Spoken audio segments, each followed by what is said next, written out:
Okay, I can't look at this on YouTube because there's a lag. Cool. Hang on. I never did this before on here. I was doing a little bit on Twitch. Pop out the chat, though I doubt there will be anyone in here. I still want it up. Okay. Hi. Oh, maybe I should move the mic. Let's see. There we go. That's where I wanted it to be. Hi, I'm Rachel. I am an avid fan of vampires. Some would say a neurodivergent, a little bit obsessed with them, and have for a long time.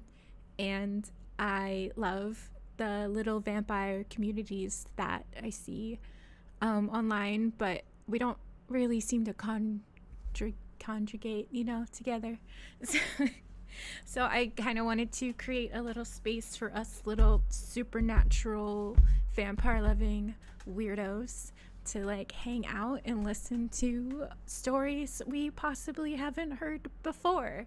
Like, I don't know how many people actually have read this mammoth book of vampire stories by women, edited by Stephen Jones, but I assume it's much less than anybody who's ever read like an Anne Rice novel. So there's gonna be a lot of names in here you haven't heard that I haven't heard. There's like 34 stories, and I'm an avid vampire lover, and I've only heard of like 5 of these names. And I'm excited. I want to share it with you. So let me read you 2 stories today. First is Master of Rampling Gate by Anne Rice, and the second is When Gretchen Was Human by Mary A. Turzillo. Thank you for being here, and I hope you guys enjoy. But I also want to move this over here first so you can look at less me and more the spooky scene. Okay. Let's see. Where's the first page?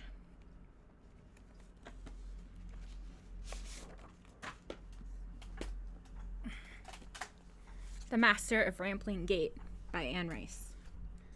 Oh, right. It starts with a little blurb about the authors. I don't like to read them completely. If you don't know who Anne Rice is, horror's female equivalent to Stephen King, a publishing phenomena in her own right, she began her acclaimed Vampire Chronicles series in 1976 with the novel Interview with the Vampire. Responsible for creating huge resurgence in the popularity of the undead, the book introduced readers to her sexually powerful bloodsucker Lestat de Lioncourt. Described as the undisputed queen of vampire literature, she has followed it with a string of best-selling sequels and spin-offs, and it names them. Her other genres include The Mayfair Witches. As with King, a mini industry of nonfiction books has grown up around her work. Among the most prolific is Catherine Ramsland, whose biography of the author, Prism of the Night, appeared in 1991. She has since followed it up. I don't care. There was a movie. Now there's a TV show on AMC.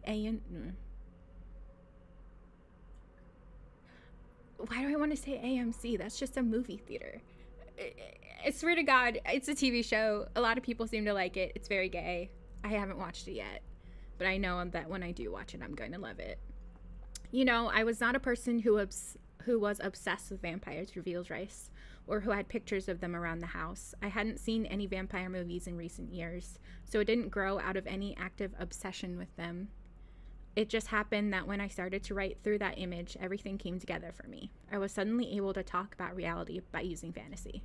The following tale is the author's only vampire short story, originally published in the American magazine Red Book in 1984. Ooh, a significant year, I guess, if you're into literature. Which, if you're here, I would hope. Whatever. Stupid comment.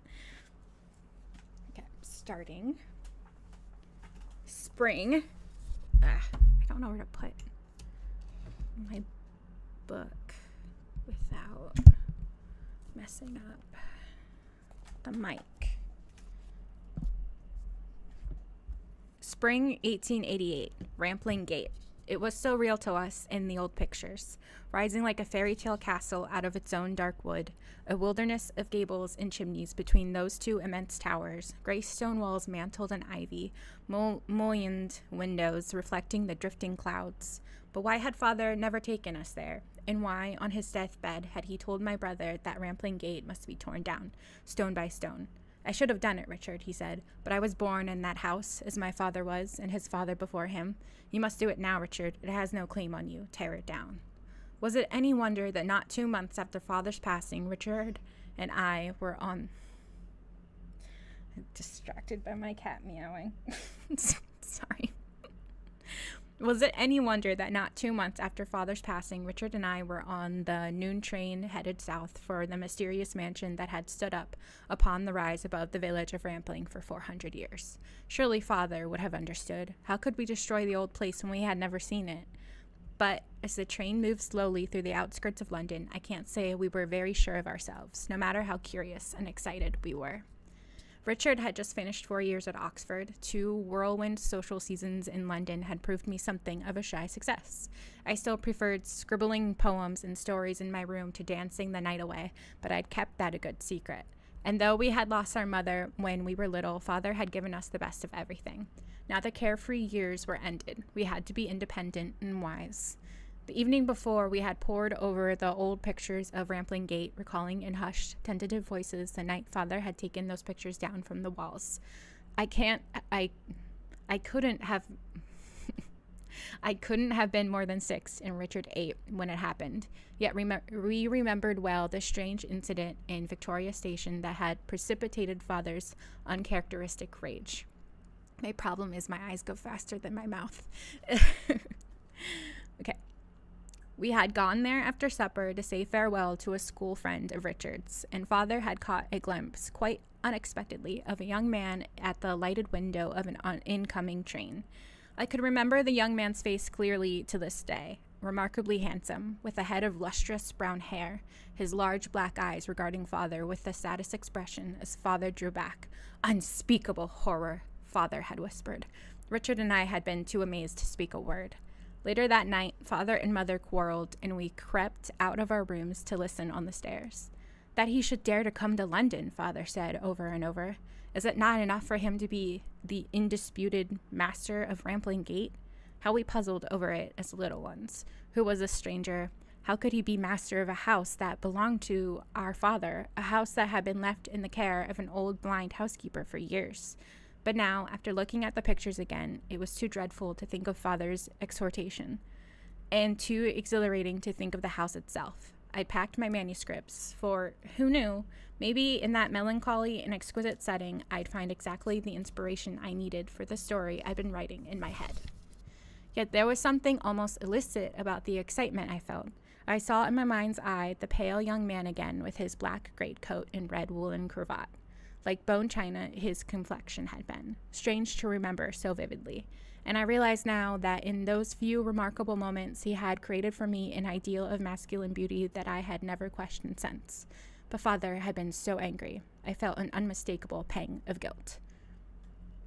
It was late afternoon when the old trap carried us up the gentle slope from the little railway station, and we had our first real look at the house. The sky had paled to a deep rose hue beyond a bank of softly gilded clouds, and the last rays of the sun struck the uppermost panes of the leaded windows and filled them with solid gold. "Oh, but it's too majestic," I whispered, "too like a great cathedral, and to think that it belongs to us."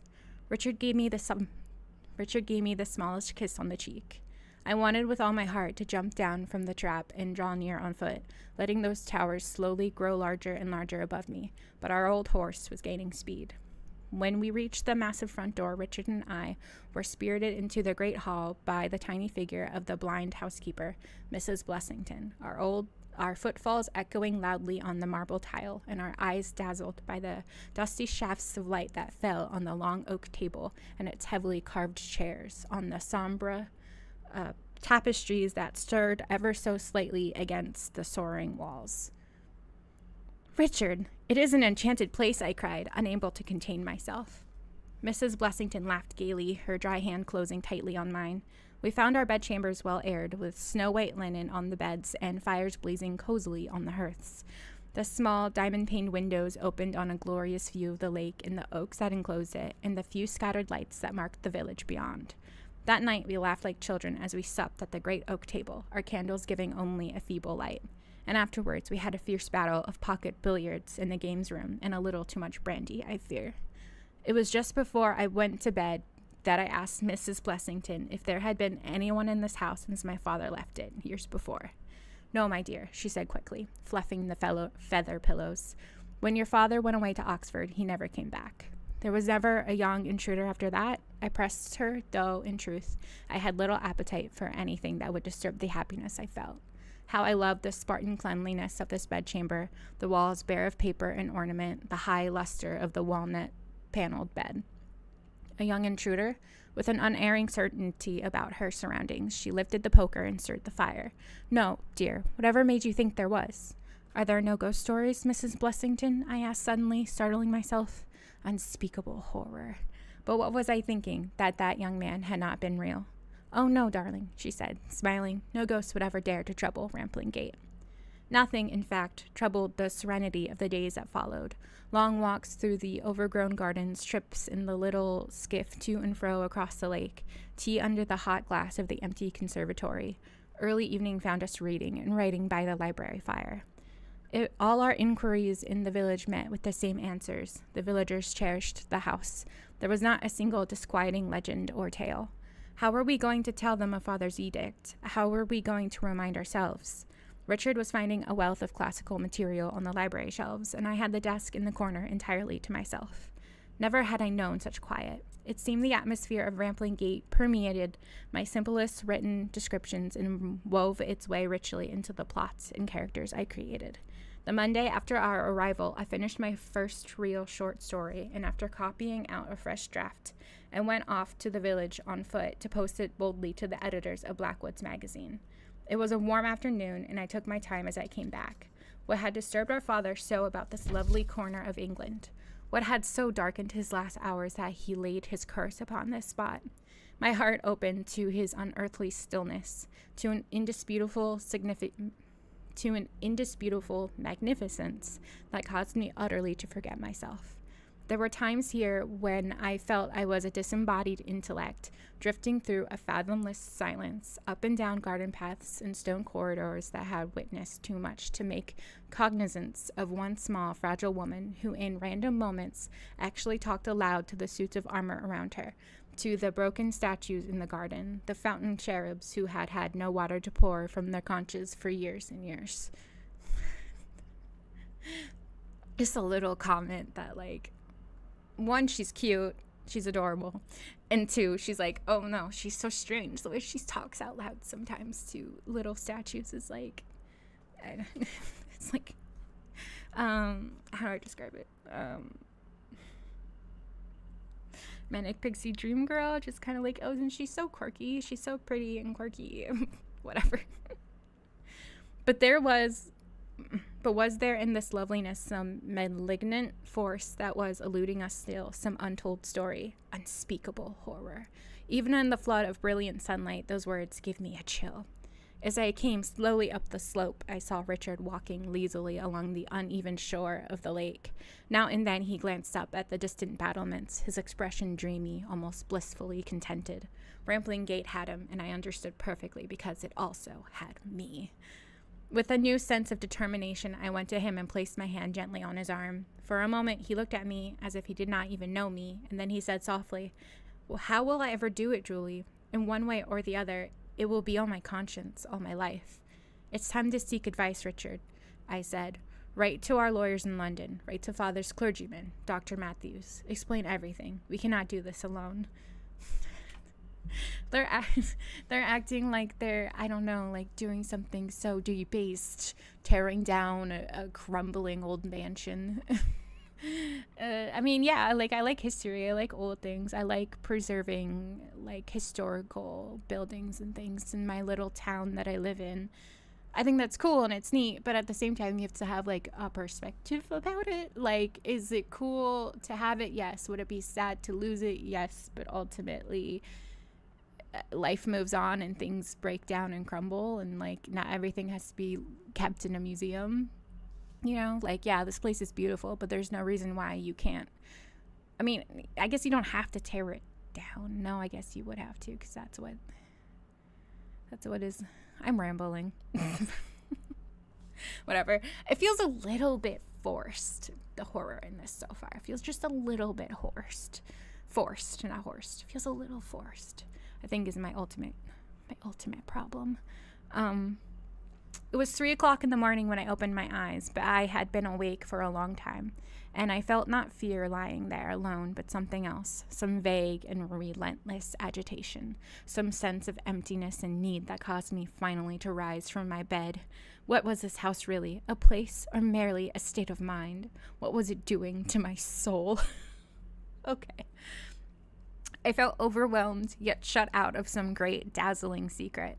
Driven by an unbearable restlessness, I pulled on my woolen wrapper and my slippers and went into the hall. The moonlight fell full on the oak stairway and the vestibule far below. Maybe I could write of the confusion I suffered now, put on paper the inexplicable longing I felt. Certainly it was worth the effort, and I made my way soundlessly down the steps. The great hall gaped before me, the moonlight here and there touching upon a pair of crossed swords or a mounted shield. But far beyond, in the alcove just outside the library, I saw the uneven glow of the fire. So Richard was there. A sense of well-being pervaded me and quieted me. At the same time, the distance between us seemed endless, and I became desperate to cross it, hurrying past the long supper table and finally into the alcove before the library doors. The fire blazed beneath a stone mantelpiece, and a figure sat in the leather chair before it, bent over a loose collection of pages that he held in his slender hands. He was reading the pages eagerly, and the fire suffused his face with a warm golden light. But it was not Richard. It was the same man. But it was not. I screwed up the reveal. Whoops. But it was not Richard. It was the same young man I had seen on the train in Victoria Station 15 years ago. What? And not a single aspect of that taut young face had changed. Gasp. There was the very same hair, thick and lustrous, and only carelessly combed as it hung to the collar of his black coat, and those dark eyes that looked suddenly... wow. There was the very same hair, thick and lustrous, and only carelessly combed as it hung to the collar of his black coat, and those dark eyes that looked up suddenly and fixed me with a most curious expression, as I almost screamed. Good job. I did it. We stared at each other across that shadowy room. I stranded in the doorway, he visibly and undeniably shaken that I had caught him unawares. My heart stopped. And in a split second, he rose and moved towards me, closing the gap between us, reaching out with those slender white hands. "Julie," he whispered, in a voice so low that it seemed my own thoughts were speaking to me. But this was no dream.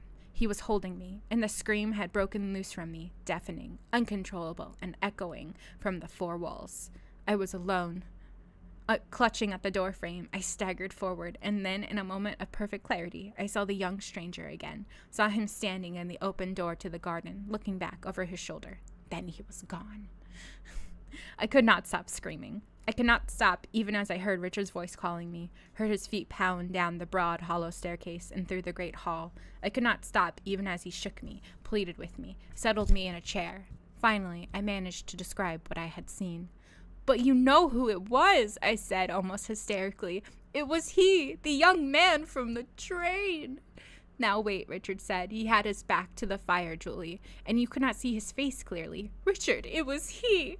Don't you understand? He touched me. He called me Julie," I whispered. Oh, I should have been whispering. "Richard, it was he. Don't you understand? Good God, Richard, look at the fire. I didn't light it. He did. He was here." All but pushing Richard out of the way, I went to the heap of papers that lay strewn on the carpet before the hearth. "My story," I whispered, snatching up the pages. "He's been reading my story, Richard, and, dear God, he's read your letters. The letters to Mr. Partridge and Mr. The letters to Mr. Partridge and Dr. Matthews about tearing down the house. Surely you don't believe it was the same man, Julie, after all these years. But he has not changed, Richard. Not in the smallest detail. There is no mistake, I tell you. It was the very same man. The next day was the most trying since we had come. Together we commenced a search of the house. Darkness found us only half finished, frustrated everywhere by locked doors we could not open, and old staircases that were not safe. And it was also quite clear by supper time that Richard did not believe I had seen anyone in the study at all. As for the fire, well, he had failed to put it out properly before going to bed, and the pages, well, one of us had put them there and forgotten them, of course. But I knew what I had seen. And what obsessed me more than anything else was the gentle countenance of the mysterious man I had glimpsed, the innocent eyes that had fixed on me for one moment before I screamed. You would be wise to do one very important thing before you retire, I said crossly. Leave out a note to the effect that you do not intend to tear down the house. Julie, you have created an impossible dilemma, Richard declared, the color rising in his face. You insist we reassure this apparition that the house will not be destroyed, when in fact you verify the existence of the very creature that drove our father to say what he did. Oh, I wish I had never come here, I burst out suddenly. Then we should go and decide this matter at home. No, that's just it. I could never go without knowing. I could never go on living with knowing now. There's a guy here who I saw 15 years ago when I was a child, and I swear he looks exactly the same, even though it's been 15 years, and I saw his face kind of in shadow, and it couldn't have been his brother or his son or something. No, it's him, and I'm terrified. I get that it's weird to see a complete stranger just standing there in front of the fire, but like, chill. God, Jane Eyre had like more chill than this girl. Anger must be an excellent antidote to fear, for surely something worked to alleviate my natural alarm. I did not undress that night, but rather sat in the darkened bedroom, gazing at the small square of diamond-paned window until I heard the house fall quiet. When the grandfather clock in the great hall chimed the hour of 11, Rampling Gate was, as usual, fast asleep. I felt a dark exultation as I imagined myself going out of the room and down the stairs, but I knew I should wait one more hour. I should let the night reach its peak. My heart was beating too fast, and dreamily I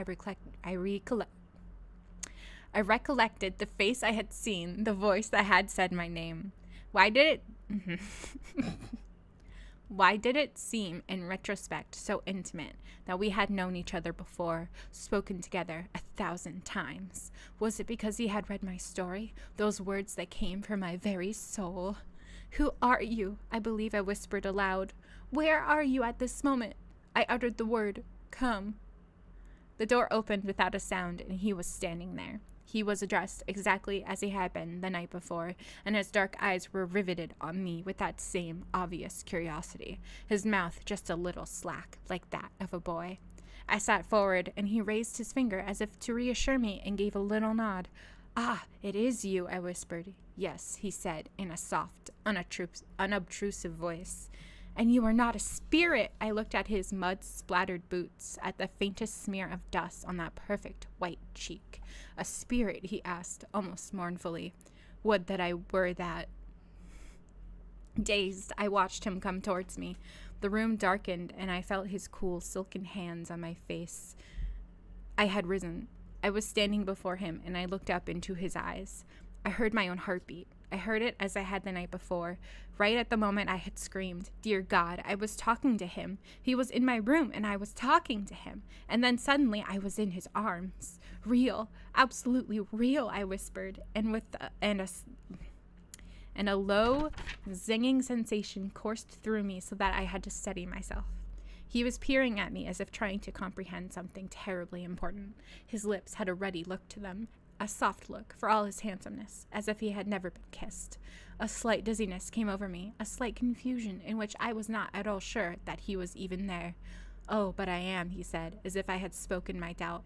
I felt his breath against my cheek, and it was almost sweet. I am here, and I have watched you ever since you came. Yes.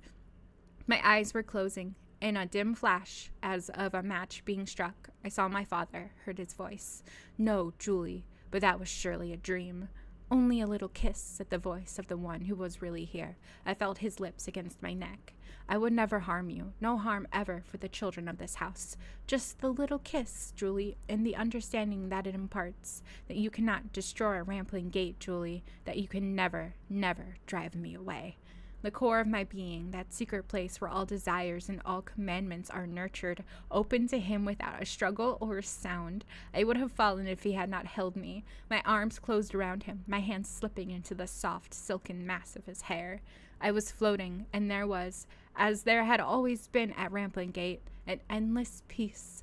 It was Rampling Gate I felt enclosing me. It was that timeless and impenetrable secret that had opened itself at last. A power within me of enormous ken, to see as a god sees, and take the depth of things as nimbly as the outward eyes can size and shape pervade. Yes, those very words from Keats, which I had quoted in the pages of my story that he had read. But in a violent instant he had released me. "Too innocent," he whispered. I went reeling across the bedroom floor and caught hold of the frame of the window. I rested my forehead against the stone wall. There was a tingling pain in my throat where his lips had touched me that was almost pleasurable, a delicious throbbing that would not stop. I knew what he was. I turned and saw all the room clearly, the bed, the fireplace, the chair, and he stood still exactly as I'd left him, and there was the most appalling anguish in his face. "Something of menace, unspeakable menace," I whispered, backing away. "Something ancient, something that defies understanding," he pleaded, "something that can and will go on." But he was shaken, and he would not look into my eyes. I touched the pulsing pain with the tips of my fingers and, looking down at them, saw the blood. "Vampire!" I gasped. "And yet you suffer so. It is as if you can love." "Love? I have loved you since you came. I loved you when I read your secret thoughts and had not yet seen your face."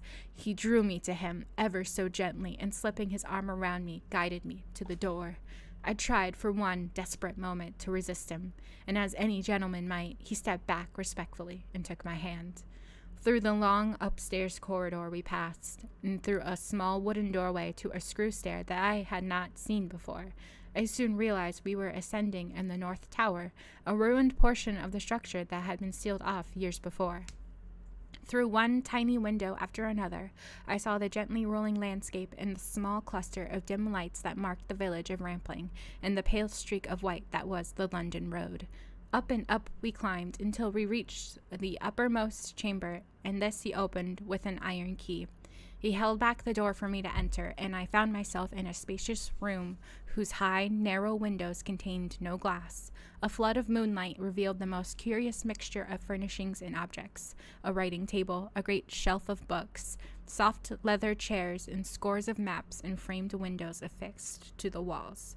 Candles all about had dripped their wax on every surface, and in the very midst of this chaos lay my poems, my old sketches, early writings that I had brought with me and never even unpacked. I saw a black silk top hat and a walking stick and a bouquet of withered flowers, dry as straw, and daguerreotypes and tintypes in their little velvet cases in London newspapers and open books. I know that's a type of photograph. I know I said it wrong. I don't know how to say it right. I'm sorry. There was no place for sleeping in this room. And when I thought of that, where he must lie when he went to rest, a shudder passed over me, and I felt, quite palpably, his lips touching my throat again, and I had the sudden urge to cry. But he was holding me in his arms. He was kissing my cheeks and my lips ever so softly. "My father knew what you were," I whispered. "Yes," he answered, "and his father before him, and all of them, in an unbroken chain over the years, out of loneliness or rage, I know not which. I always told them. I always made them acknowledge. Except..." I backed away, and he didn't try to stop me. He lighted the candles about us one by one. I was stunned by the sight of him in the light, the gleam in his large black eyes and the gloss of his hair. Not even in the railway station had I seen him so clearly as I did now amidst the radiance of the candles. He broke my heart. And yet he looked at me as though I were a feast for his eyes, and he said my name again, and I felt the blood rush to my face. But there seemed a great break suddenly in the passage of time. What had I been thinking? Yes, never tell, never disturb, something ancient, something greater than good and evil. But no, I felt dizzy again. I heard Father's voice, tear it down, Richard, stone by stone. He had drawn me to the window, and as the lights of Rampling were subtracted from the darkness below, a great wood stretched out in all directions, far older and denser than the forest of Rampling Gate. I was afraid suddenly, as if I were slipping into a maelstrom of visions from which I could never, of my own will, return. Give me a second, I'm gonna drink something. Not a good pause, but whatever.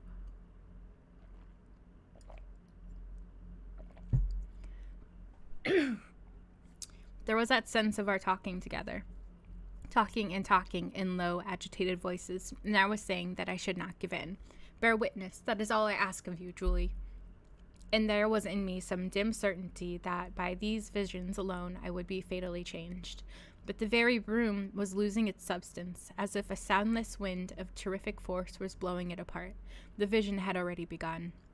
We were riding horseback through a forest, he and I, and the trees were so high and so thick that scarcely any sun at all broke through to the fragrant, leaf-strewn ground. Yet we had no time to linger in this magical place. We had come to the fresh-tilled earth that surrounded a village I somehow knew was called Norwood, with its gabled roofs and its tiny, crooked streets. We saw the monastery of Norwood and the little church with the bell chiming vespers under the lowering sky. A great, bustling life resided in Norwood, 1,000 voices rising in common prayer. Far beyond, on the rise above the forest, stood the round tower of a truly ancient castle, and to that ruined castle, no more than a shelf itself anymore, as darkness fell in earnest, we rode. Through its empty chambers we roamed, impetuous children, the horses in the road quite forgotten, and to the lord of the castle, a gaunt and white-skinned creature standing before the roaring fire of the roofless hall, we came. He turned and fixed us with his narrow and glittering eyes. A dead thing he was, I understood, but he carried within himself a priceless magic, and my companion, my innocent young man, stepped forward into the Lord's arms. I saw the kiss. I saw the young man grow pale and struggle and turn away, but the Lord retreated with the wisest, saddest smile. I understood. I knew. But the castle was dissolving as surely as anything in this dream might dissolve, and we were in some damp and close place. The stench was unbearable to me. It was that most terrible of all stenches, the stench of death. And I heard my steps on the cobblestones, and I reached out to steady myself against a wall. The tiny marketplace was deserted. The doors and windows gaped open to the vagrant wind. Up one side and down the other of the crooked street, I saw the marks of the houses, and I knew what those marks meant. The Black Death had come to the village of Norwood. The Black Death had laid it waste. And in a moment of suffocating horror, I realized that no one, not a single person, was left alive. But this was not quite true. There was a young man walking in fits and starts up the narrow alleyway. He was staggering, almost falling, as he pushed in one door after another, and at last came to a hot, reeking place where a child screamed on the floor. Mother and father lay dead in the bed, and the sleek, fat cat of the household, unharmed, played with a screaming infant whose eyes bulged in its tiny sunken face. Why is that funny? Stop it. I heard myself gasp. I was holding my head with both hands. Stop it, please. I was screaming, and my screams would surely pierce the vision, and this crude little dwelling would collapse around me. But I would rouse the household of Rampling Gate, but I did not. The young man turned and stared at me, and in the closed, stinking room, I could not see his face. But I knew it was he, my companion, and I could smell his fever and his sickness, and the stink of the dying infant, and see the gleaming body of the cat as it pawed at the child's outstretched hands.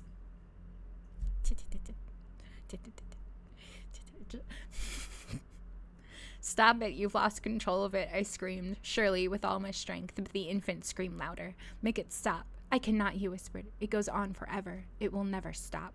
And with a great shriek, I kicked at the cat and sent it flying out of the filthy room, overturning the milk pail as it went. Oh, that poor kitty. That poor kitty. death in all the houses of Norwood, death in the cloister, death in the open fields. It seemed the judgment of God. I was sobbing, begging to be released. It seemed the very end of creation itself. But as night came down over the dead village, he was alive still, stumbling up the slopes, through the forest, towards that tower where the Lord stood at the broken arch of the window, waiting for him to come. Don't go, I begged him. I ran alongside him, crying, but he didn't hear. The Lord turned and smiled with infinite sadness, as the young man on his knees begged for salvation. When it was damnation, this Lord offered, when it was only damnation that the Lord would give. Yes, damned, then, but living, breathing, the young man cried, and the Lord opened his arms. The kiss again, the lethal kiss, the blood drawn out of his dying body, and then the Lord lifting the heavy head of the young man so the youth could take the blood back again from the body of the Lord himself. I screamed, do not drink! He turned, and his face was now so perfectly the visage of death that I couldn't believe there was animation left in him, yet he asked, what would you do? Would you go back to Norwood? Would you open those doors one after another? Would you ring the bell in the empty church? And if you did, who would hear? He didn't wait for my answer, and I had none now to give. He locked his innocent mouth to the vein that pulsed with every semblance of life beneath the Lord's cold and translucent flesh, and the blood jetted into the young body, vanquishing in one great burst of the fever and the sickness that had racked it, driving it out along with the mortal life. He stood now in the hall of the Lord alone. Immortality was his, and the bloodthirst he would need to sustain it, and that thirst I could feel with my whole soul. And each and every thing that transfigured in his vision to the exquisite essence of itself. A wordless voice spoke from the starry veil of heaven. It sang in the wind that rushed through the broken timbers. It sighed in the flames that ate at the sooted stones of the hearth. It was the eternal rhythm of the universe that played beneath every surface of the last living creature in the village. That tiny child fell silent in the maw of time. Why is that cat so funny? Oh my god. I'm not very good at this whole earnestness thing. I have to laugh a little bit how dramatic it is, but I do like the imagery. Sorry for interrupting the reading. I do want to say I do enjoy the imagery.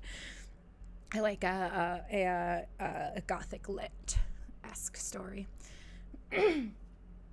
Years and years, nope. A soft wind sifted and scattered the soil from the newly turned furrows in the empty fields. The rain fell from the black and endless sky. Years and years passed, and all that had been Norwood melted into the earth. The forest sent out its silent sentinels, and mighty trunks rose where there had been huts and houses, where there had been monastery walls. And it seemed the horror beyond all horrors that no one should know any more of those who had lived and died in that small and insignificant village, that not anywhere in the great archives in which all history is recorded should a mention of Norwood exist. Yet one remained who knew, one who had witnessed, one who had seen the ramplings come in the years that followed, seen them raise their house upon the very slope where the ancient castle had once stood, one who saw a new village collect itself slowly upon the unmarked grave of the old. And all through the walls of Rampling Gate were the stones of that old castle, the stones of the forgotten monastery, the stones of that little church. We were once again back in the tower. It is my shrine, he whispered, my sanctuary. It is the only thing that endures as I endure. And you love it, as I love it, Julie. You have written it. You love its grandeur and its gloom. Yes, yes, as it's always been. I was crying, though I didn't move my lips. He had turned to me from the window, and I could feel his endless craving with all my heart. What else do you want from me? I pleaded. What else can I give? A torrent of images answered me. It was beginning again. I was once again relinquishing myself, yet in a great rush of lights and noise I was enlivened and made whole as I had been when we rode together through the forest. But it was into the world of now, this hour, that we passed. We were flying through the rural darkness along the railway towards London, where the nighttime city burst like an enormous bubble in a shower of laughter and motion and glaring light. He was walking with me under the glass lamps, his face all but shimmering with that same dark innocence, that same irresistible warmth. It seemed we were holding tight to each other in the very midst of a crowd, and the crowd was a living thing, a writhing thing, and everywhere there came a dark, rich aroma from it, the aroma of fresh blood. Women in white fur and gentlemen in opera capes swept through the brightly lighted doors of the theater. The blare of the music hall inundated us and then faded away. Only a thin soprano voice was left, singing a high, plaintive song. I was in his arms, and his lips were covering mine, and there came that dull, zinging sensation again, that great, uncontrollable opening within myself, thirst, and the promise of satiation, measured only by the intensity of that thirst. Up back staircases we fled together into high-ceilinged bedrooms papered in red damask, where the loveliest woman reclined on brass beds, and the aroma was so strong now that I could not bear it, and he said, "Drink. They are your victims. They will give you eternity. You must drink." And I felt the warmth filling me, charging me, blurring my vision until we broke free again, light and invisible, it seemed, as we moved over the rooftops and down again through rain-drenched streets. But the rain did not touch us. The falling snow did not chill us. We had within ourselves a great and indissoluble heat. And together in the carriage we talked to each other in low, exuberant rushes of language. We were lovers. We were constant. We were immortal. We were as enduring as Rampling Gate. Oh, don't let it stop. I felt his arms around me, and I knew we were in the tower room together, and the visions had worked their fatal alchemy. Do you understand what I'm offering you? To your ancestors I revealed myself, yes. I subjugated them, but I would make you my bride, Julie. I would share with you my power. Come with me. I will not take you against your will, but can you turn away? Again I heard my own scream. My hands were on his cool white skin, and his lips were gentle yet hungry, his eyes yielding and ever young.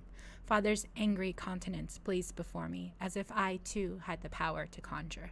Unspeakable horror. I covered my face. He stood against the backdrop of the window, against the distant drift of pale clouds. The candlelight glimmered in his eyes. Immense and sad and wise they seemed. And oh yes, innocent. As I have said again and again, you are their fairest flower, Julie. To them I gave my protection always. To you I give my love. Come to me, dearest, and Rampling Gate will truly be yours, and it will finally, truly be mine.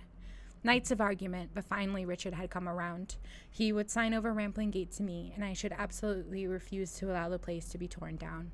There would be nothing he could do then to obey Father's command. I had given him the legal implement he needed, and, of course, I told him I would leave the house to his male heirs. It should always be in Rampling hands. A clever solution, it seemed to me, since Father had not told me to destroy the place. I had no scruples in the matter now at all. And what remained was for him to take me to the little railway station and see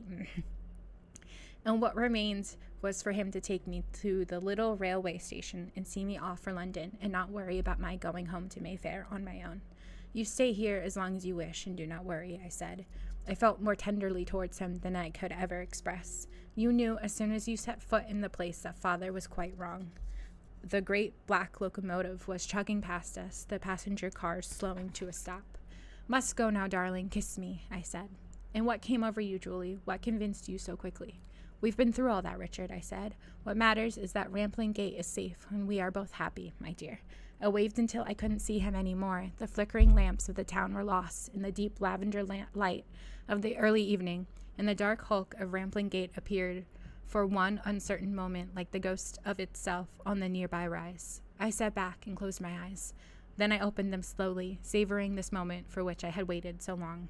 He was smiling, seated in the far corner of the leather seat opposite, as he had been all along, and now he rose with a swift, almost delicate movement and sat beside me and enfolded me in his arms.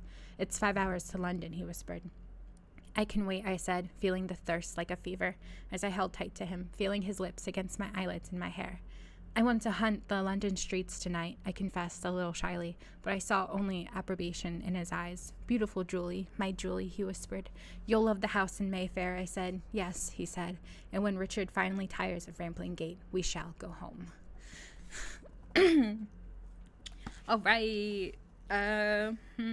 Comments and thoughts and comments. I really like stories that are like written like this, like 1888. We are full gothic lit. We're all like, oh, the fire blazed beneath a stone mantelpiece, and yeah, I just liked it. I like the story. I like the writing. I don't think vampire books are quite like this. Maybe they are. It's been a while, and I've only ever read the first one. But I do always mean to read more. They're probably all good. So everybody, that was The Master of Rampling Gate by Anne Rice. Everybody knows her name. It's one of the few that I recognize in this book. Yeah. Go Twitter her page and tell her you liked it or something. I'm going to the next story, but first I'm going to drink something.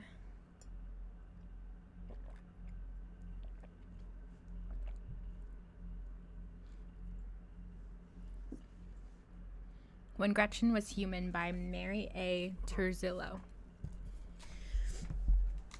Mary A. Turzillo won the 1999 Nebula Award for Best Science Fiction Novelette for her story, Mars is No Place for Children. She was placed second in other awards she published here. Not everyone has a victim or a vampire inside them, explains the author, but even those whose vampire self is weak understand that the inner monster is lonely and craves love while also fearing it. The passion that the vampire seeks and that the victim wants to give is an appalling and consecrated gift. It is a metaphor for the love between the tyrant and willingly oppressed, or between the child and the parent who bleeds for the child's anguish. It is more. It is the deep core of ardor. We are afraid and we desire. Good quote.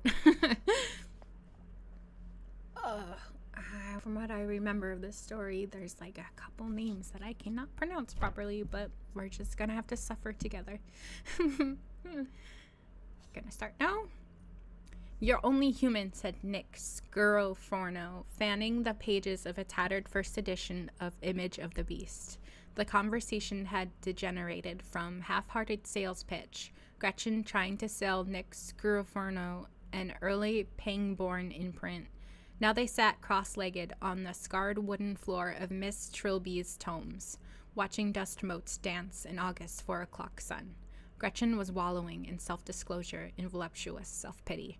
Sometimes I don't even feel human, Gretchen settled her back against the soft, dusty-smelling spines of a leather-bound 1910 imprint book of knowledge.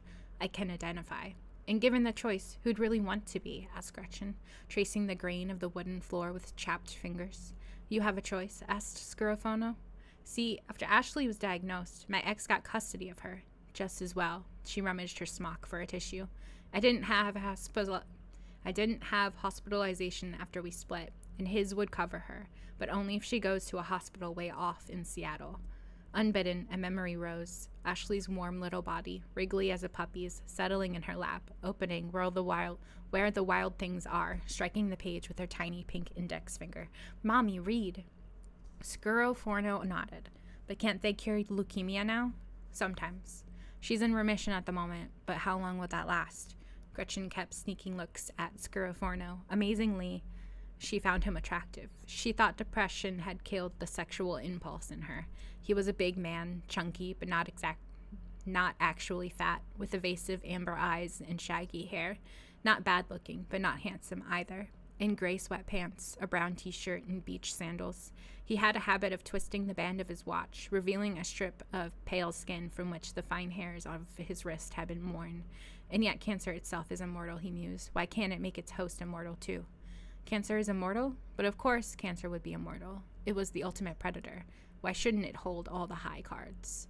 The cells are. There's some pancreatic cancer cells that have been growing in a lab 50 years since the man with the cancer died, and yet cancer cells are not even as intelligent as a virus. A virus knows not to kill its host. But viruses do kill, he smiled. That's true, lots do kill. Bacteria too.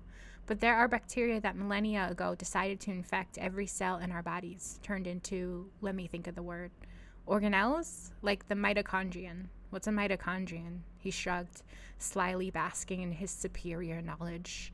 It's an energy-converting organ in animal cells, different DNA from the host. You'd think you could design a mitochondrion that would make the host live forever. She stared at him. No, I certainly wouldn't think that. Why not? It would be horrible. A zombie. A vampire. He was silent, a smile playing around his eyes. She shuddered. You get these ideas from Miss Trilby's tomes? The wisdom of the ages. He gestured at the high shelves and stood. And of course, the World Wide Web. Here comes Madame Trilby herself. Does she like you lounging on the floor with customers? Gretchen flushed. Oh, she never minds anything. My grandpa was friends with her father, and I've worked here on and off since I was little. She took Squirrel Forno's proffered hand and pulled herself to her feet. Miss Trilby, frail and spry, wafting a fragrance of face powder and moldy paper, lugged in a milk crate of pamphlets. She frowned at Gretchen. Strange, thought Gretchen. Yesterday she said I should find a new man, but now she's glaring at me. For sitting on the floor? I sit on the floor to do paperwork all the time. There's no room for chairs. It has to be for the schmoozing with a male customer. Miss Trilby dumped the mail on the counter and swept into the back room. Cheerful today, said Squirrel Forno. Really, she's so good to me. She lends me money to go to Seattle and see my daughter. She's just nervous today. Ah, by the way, before I leave, do you have a cold or were you crying? Gretchen reddened. I have a chronic sinus infection. She suddenly saw herself objectively. Stringy hair, bad posture. Skinny. How could she be flirting with this man? He touched her wrist. Take care, and strode through the door into the street. Him you don't need, said Miss Trilby, bustling back in and firing up the shop's ancient K-Pro computer. Did I say I did? Your face says you think you do. Did he buy anything? I'm sorry, I can never predict what he'll be interested in. I'll die in the poorhouse. Sell him antique medical texts or detective novels. He stands there reading historical novels right off the shelf and laughs, pretends to be an expert, finds all the mistakes. What have you got against him besides reading and not buying? Oh, he buys. But Gretchen, Lambkin, a man like that you don't need. Loner. Crazy. But he listens. He's so understanding. Like the butcher with the calf. What's this immortal cancer stuff he's feeding you? Nothing. We were talking about Ashley. Sorry, Lambkin. Life hasn't been kind to you. But be a little wise. This man has delusions. He's a vampire. Gretchen smoothed the dust jacket of a book I can't pronounce. Maybe he is. Miss Trilby rounded her lips in mock horror. Perhaps. Doesn't look much like Frank Langella, though, does he? No, he didn't, thought Gretchen, as she sorted orders for reprints of Cadden Show's Book of the Flowery Tradition in De Honnecourt's Fervor of Buenos Aires. But there was something appealing about Nick Scuroforno, something besides his empathy for a homely divorcee with a terminally ill child. His sparse, dark humor. Maybe that was it. Miss Trilby did not understand everything. Why not make a play for him? Even to herself, her efforts seemed pathetic. She got Keisha, the single mother across the hall in her apartment, to help her frost her hair. She bought a cheap cardigan trimmed with angora and dug out an old padded bra. Lambkin, said Miss Trilby dryly, one afternoon when Gretchen came in dolled up in her desperate finery. The man is not exactly a fashion plate himself. Frost her hair, God. But Scuroforno seemed flattered, if not impressed, by Gretchen's efforts, and took her out for coffee, then a late dinner. Mostly, however, he came into the bookstore an hour before closing and let her pretend to sell him some white elephant like The Reverend Wood's Trespassers, how inhabitants of earth, air, and water are enabled to trespass on domains not their own. She would fiddle with the silver chain on her neck, and they would slide to the floor where she would pour out her troubles to him. Other customers seldom came in so late. You trust him with private details of your life, said Miss Trilby, but what do you know of his? He did talk. He did. Philosophy, history, details of Gretchen's daughter's illness. One day she asked, what do you do? I steal souls. Photographer. Oh. Can't make much money on that artsy stuff, Miss Trilby commented when she heard this. Rumor says he's got a private source of income. Illegal, you mean? What a romantic you are, Gretchen. Ask him. Gambling, luck, and investments, he told her. One day, leaving for the shop, Gretchen opened her mail and found a letter, not even a phone call, that Ashley's remission was over. Her little girl was in the hospital again. The grief was surreal, physical. She was afraid to go back into her apartment. She had bought a copy of John Pionkowski's Haunted House, full of diabolically funny pop-ups, for Ashley's birthday. She couldn't bear to look at it now, waiting like a poisoned bait on the counter. She went straight to the shop, began alphabetizing the new stock. Nothing makes sense. She couldn't remember if O came after N. Miss Trilby had to drag her away, make her stop. What's wrong? Is it Ashley? Gretchen handed her the letter. Miss Trilby read it through her thick lorgnette. Then, look at yourself. Your cheeks are flushed, eyes bright, disaster becomes you. Or is it the nearness of death bids us breathe like romance in a concentration camp? Gretchen shuddered. Maybe my body is tricking me into reproducing again, to replace Ashley. Not funny, Lambkin, but possibly true. I ask again, why this man? Doesn't madness frighten you? Next day, Gretchen followed him to his car. It seemed natural to get in, uninvited, ride home with him, follow him up 2 flights of stairs covered with cracked treads. He let her perch on a stool in his kitchen darkroom while he printed peculiar old architectural photographs. The room smelled of chemicals, vinegary. An old Commodore 64 propped the pantry door open. She had seen a new computer in his living room, running a screensaver of Geiger babies holding grenades and wraiths dancing an agony dance. I never eat here, he said. As a kitchen, it's useless. He had emptied trays, washed solutions down the drain, rinsed. Her heart beat hard under the sleazy angora. His body, sleek as a lion's, gave off a male scent, faintly predatory. While his back was turned, she undid her cardigan. The buttons too easily slipped out of the cheap fuzzy fabric, conspiring with lust. She slipped it off as he turned around, and felt the draught of the cold kitchen and the surprise of his gaze on her inadequate chest. God. He turned away, dried his hands on the kitchen towel. Don't fall in love with me. Not at all arrogant, are you? She wouldn't fall in love. No, that wasn't quite it. Not arrogance, a warning. I'm territorial. Predators have to be. For a while, yes, I'd keep you around, but sooner or later you'd interfere with my hunting. I'd kill you or drive you away to prevent myself from killing you. I won't fall in love with you. Level. Convincing. All right. He threw the towel into the sink, came to her, covered her mouth with his. She responded clumsily, overreacting after the long dry spell, clawing his back. The kiss ended. He stroked her hair. Don't worry, I won't draw blood. I can control the impulse. She half pretended to play along with him. Half of her did believe. It doesn't matter. I did want to be like you. A joke? He sat on the kitchen chair, pulled her to him, and put his cheek against her breasts. It doesn't work that way. You have to have the right genes to be susceptible. It really is an infection? Still half pretending to believe, still almost joking. A virus that gives you cancer. All I know is that of all the thousands I've preyed upon, only a few have got the fever and lived to become like me. Vampire? As good a word as any. One who I infected and who lived on was my son. He got the fever and turned. That's why I think it's genetic. He pulled her nearer, as if for warmth.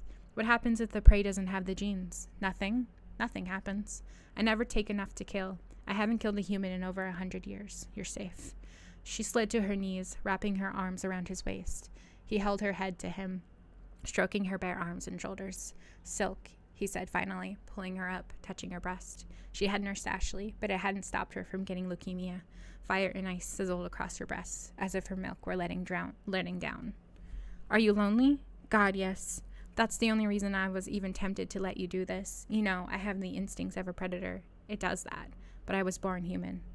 How did you infect your son? Accident. I was infected soon after I was married.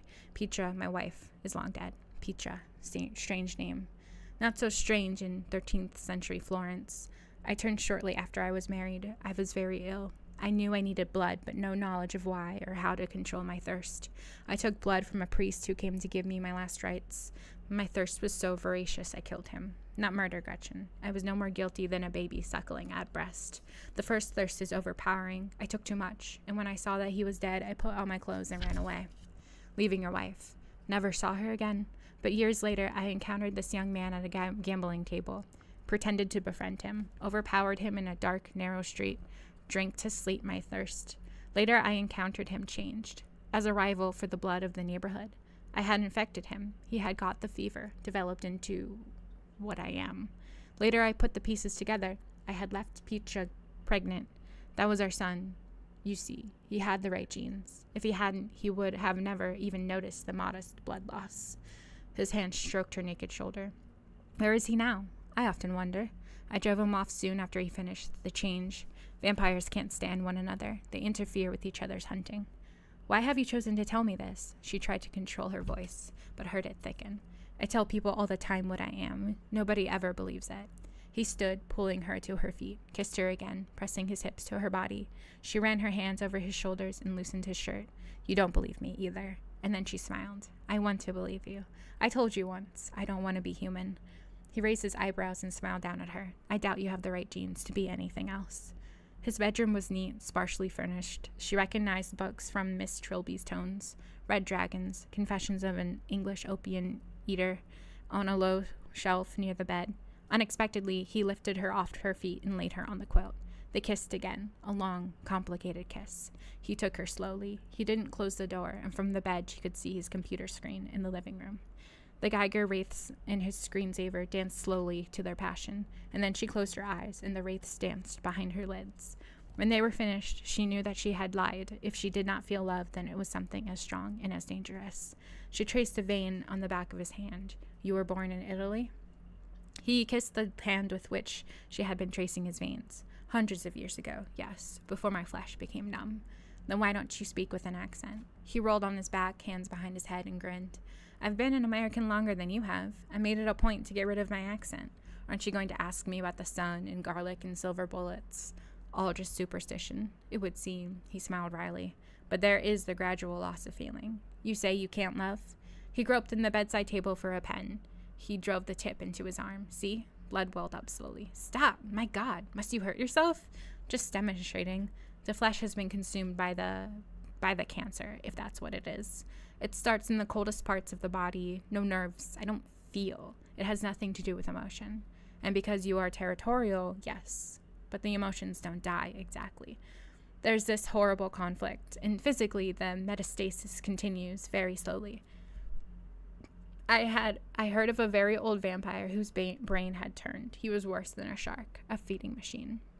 She pulled the sheets around her. The room seemed cold now, as they were no longer entwined. You seemed human enough when you didn't feel it when I kissed you? He guided her index finger into his mouth, under the tongue. A bony little organ there, tiny spikes retracted under the root of the tongue. She jerked her hand away, suddenly afraid. He caught it and kissed it again, almost mockingly. She shuddered, tenderness confounded with terror, and buried her face in the pillow. But wasn't this what she had secretly imagined, hoped for? Next time, she said, turning her face up to him like a daisy to the sun. Draw blood. Do. The wraiths in his screensaver danced. The idea of a bus trip to Seattle filled her with dread, and she put it off, as if somehow by staying in Warren she could stop the progress of reality. But a second letter, this from her ex-sister-in-law Miriam, forced her to face facts. The chemotherapy, Miriam wrote, was not working this time. Ashley was fading. The same mail brought a postcard from Scuro-Forno, out of town on business, seeing to investments. Be well, human, he wrote. She told Miss Trilby she needed time off to see Ashley. Lampkin, you look awful. Don't go on the bus. I'll lend you money for the plane, and you can pay me back when you marry some rich lawyer. No, Miss Trilby. I have a cold, that's all. Her skin itched. Her throat and mouth were sore. Her head throbbed. They dusted books that afternoon. When Gretchen came down from the stepladder, she was so exhausted she curled up on the settee in the back room with a copy of As You Desire. The words swam before her eyes, and they might stop her from thinking about Ashley, about cancer, immortal cells killing their mortal host, thinking, immortal. It might have worked, a different cancer, and then she stopped thinking. And awoke in All Souls Hospital in pain and confusion. Drink, you're dehydrated, the nurse said. The room smelled of bleach and dead flowers. Who had brought her in? I don't know. Your employer, an elderly woman, doctor will be in to talk with you. Try to drink at least a glass every hour. In lucid moments, Gretchen rejoiced. It was the change. Surely it was the change. If she lived, she would be released from all the degrading baggage that being human hung upon her. The test showed nothing. Of course, the virus would not culture an agar, Gretchen thought, if it was a virus. She awoke nights thinking of human blood. She whimpered when they took away her roommate, an anorexic widow, nearly dry, but an alluring source of a few delicious drops, if only she could get to her while the nurses were away.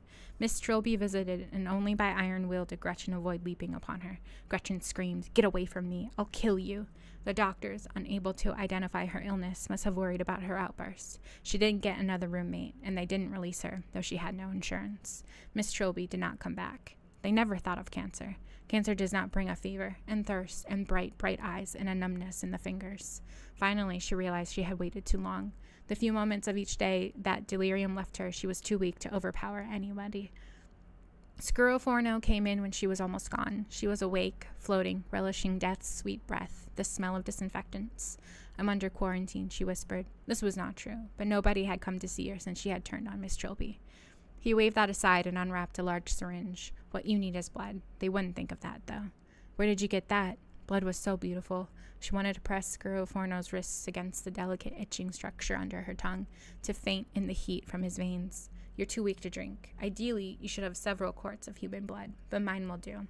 She watched, sick with hunger, as he tourniqueted his arm, slipped the needle into the vein inside his elbow, and drew blood. She reached for the syringe. He held it away from her. She lunged with death strength. He put the syringe on the table behind him, caught her wrists, held them together.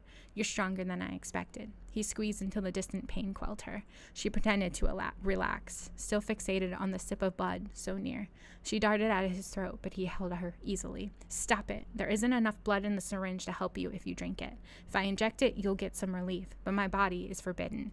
Yes, she would have killed him. Anybody, for blood. She sank back, shaking with desire. The needle entered her vein, and she never felt the prick. She shuddered with pleasure as the blood trickled in. She could taste it. Old blood, sour from a hunger of its own, but the echo of satiety radiated from her arm. "Here are some clothes. You should be just strong enough to walk to the car. I'll carry you from there." She fumbled for his wrists. "No, any more vampire blood would kill you, or..." He laughed grimly. "You might be strong enough to kill me on your feet." He lifted her like a child. In his apartment, he carried her to the bedroom and laid her on the bed. She smelled blood. Next to her was an unconscious girl, perhaps 20, very blonde, dressed in white suede jeans, boots, a black lace bra. Ineptly, she went for the girl's jugular. The girl was wearing strong jasmine perfume, a cheap knockoff scent, insistent and sexy. "Wait, don't slash her and waste it all. Be neat." He leaned over, pressed his mouth to the girl's neck. Gretchen lunged. She thrilled to sink her new blood-sucking organ into the girl's neck, but discovered it was at the wrong place. Hissing with anger, she broke away and tried a third time.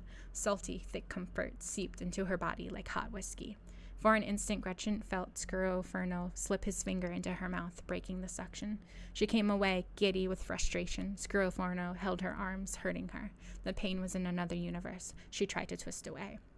"You're going to kill her," he warned. "Who is she?" She shook herself into self-control, gazed longingly at the girl who seemed comatose. "Nobody. A girl. I take her out now and then. I never take enough blood to harm her. I don't actually enjoy hurting people." "She's drugged?" No, we have immunity to bacteria and so on, but drugs are bad. I hypnotized her." "You hypnotized..." "She sleeps through all this? She thinks she's dead drunk. Here, help me get her sweater back on." "She thinks you made love to her?" Scuro smiled. "You did make love to her." He busied himself with adjusting the girl's clothes. Gretchen lay back against the headboard. "I need more. God, I need more." "I know, but you'll have to find your own from now on." "How do I get them to submit?" Scuro yawned. "That's your problem. Rescuing you was hard work. Now you have to find your own way. You're cleverer and stronger than humans now. Did you notice your sinus infection is gone?" "Nick, help." He did not look at her. "It would be better if you left town now." "But you saved me. You're my competitor now. Leave before the rage for blood takes you, before we go after the same prey." She held the hunger down inside her, remembering human emotions. "It makes no difference that I love you?" And suddenly, she did love him. "Tomorrow, you'll know what hate is, too." On the way out, she noticed he had a new screensaver, red blood cells floating on black, swelling, bursting apart. On the bus to Seattle, she wept. Yes, she had loved him, and she had learned what hate was, too. She played with a sewing needle, stabbed her fingers, numb. But her feelings were not numb, not yet. Would that happen? Was Nick emotionally dead? Can you hear that? God, people are so loud. Would the physical numbness spread? If her body was immortal, why would she need nerves, pain to warn of danger? Maybe she would regret the bargain she had made. The numbness did spread. Her fingers and hands were immune to pain, but she still felt thirst. The cancer metastasized into her tongue and nerves, wanted to be fed. Her seatmate was a Mormon missionary, separated from his partner because the bus was crowded. In Chicago, he asked her to change seats so he could sit with his partner, but she refused. It didn't fit her plan. She stroked his cheek, held the back of his neck in a vice grip, all the while smiling, cat-like, scarcely feeling her own skin, but vividly feeling the nourishment under his. He tried to repel her, laughing uneasily, taking it for an erotic game, a forward, sluttish, Gentile woman. Then he was fighting, uselessly. He twisted her thumb back, childish self-defense. She felt no pain. Then he was weeping, softening, falling into a trance. She kissed his throat with her open mouth, drank from him, drank again and again. Had he fought, she could have broken his neck. She was completely changed. In Seattle, the floor nurse in pediatrics challenged her, sniffing phenol and the sweet, sick urine that could never quite be cleaned up. Gretchen glanced at her reflection in a dead computer screen behind the nurse. She did look predatory now, like a wax mannequin, but also like a cougar. Powerful, not like anybody's mother. Two other nurses drifted up, as if sensing trouble. She showed the nurse her driver's license. They almost believed her then. Let her go down the hall to room 409, but still the nurse's eyes followed her. She had changed. She opened the door. The floor nurse drifted in behind her. This balding, emaciated tyke, tangled in tubing, could not be her Ashley. Ashley had changed too, from a less benign cancer. The nurse sniffed. I'm sorry, she's gone downhill a lot in the last few weeks. The nurse clearly did not approve of non-custodial mothers. Maybe still did not believe this quiet, strong woman was the mother. When Gretchen had been human, she would have been humiliated, would have tried to explain that Ashley had been taken from her by legal tricks. Now she considered the nurse simply as a convenient beverage container from which, under suitable conditions, she might sip. She smiled, a cat smile, and the nurse could not hold her gaze. Ashley, said Gretchen, when they were alone. She had brought the Piankowski book, wrapped in red velvet paper with black cats on it. Ashley liked cats. She would love the scary haunted house pop-ups. They would read them together. Gretchen put the gift on the chair because first she must tend to more important things. Ashley, it's Mommy. Wake up, darling. But the little girl only opened her eyes, huge and bruised in the pinched face, and sobbed freely. Gretchen lowered the rail on the bed and slid her arm under Ashley. The child was frighteningly light. Gretchen felt the warmth of her feverish child, smelled the antiseptic of the room, the sweet girl smell of her daughter's skin, but those were all at a distance. Gretchen was being subsumed by something immortal. We are very territorial. Isn't that what Nick had said? It's not an emotional numbness, it's physical. And the memory of him jabbing the pen into his arm, the needle into his vein, her own numb fingers, how everything, even her daughter's warmth and the smell of the child in the room were all receding, distant, immortal, numb, strong beyond human strength, alone. She touched her new predatory mouth to her child's throat. Would Ashley thank her for this? Now she must decide. Wow. I liked that one more, maybe? I mean, they're very different stories. One's about, like, the danger of romance, and the other one is, I guess, kind of the danger of romance, but more the romance of being immortal than with the guy himself. Like, she could say she's in love with him, but, like, whatever. That was When Gretchen Was Human by Mary A. Turzillo. I really enjoyed it. I obviously didn't stop to have many commentary or laughing fits, so obviously I enjoyed it. I hope you guys did too. That is 2 stories. I might do 3 some other time, but for now, no, hold on, let me make myself big. Hello, hi. Is that halfway? Ooh, hello. Okay, yeah. That was story 1 and story 3 from the Mammoth Book of Vampire Stories, written by women, edited by Stephen Jones, which was published in like 2001 or something. You could find it on Goodreads. And I will be back next week with more. Thank you for being here, especially if you made it all the way. Thank you so much. I appreciate it. See you next week.